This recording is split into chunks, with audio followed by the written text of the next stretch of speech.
7 penumpang pesawat Susi Air PKBVM dengan rute Timika Duma yang dilaporkan jatuh kini dikabarkan penumpangnya selamat. Kabid Humas Polda Papua Kombes Pol Ahmad Mustafa Kamal mengatakan pesawat Susi Air dilaporkan jatuh pada pukul 5 lebih 54 menit waktu Indonesia Timur. Pesawat tersebut berjenis Pilatus Porter PKBVM Daily Peter Hauset. Sekedar diketahui pesawat itu mengangkut 7 orang penumpang. 7 penumpang tersebut dibawa oleh pilot Kapten Doily Peter.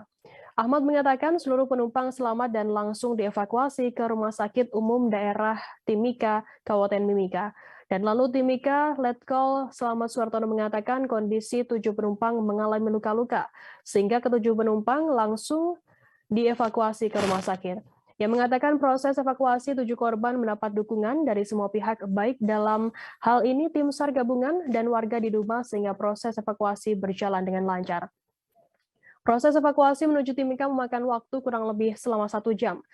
Selanjutnya, untuk kondisi keamanan di sana relatif aman dan masyarakat mendukung proses evakuasi. Yang menjelaskan saat evakuasi, warga memberikan tanda putih dan mengibarkan bendera merah putih dan membakar api sehingga titik lokasi evakuasi dapat dijangkau. Untuk sementara, penyebab jatuhnya pesawat Susi Air PKBVM dengan rute tujuan Timika Duma belum diketahui. Terima kasih sudah nonton. Jangan lupa like, subscribe, dan share ya.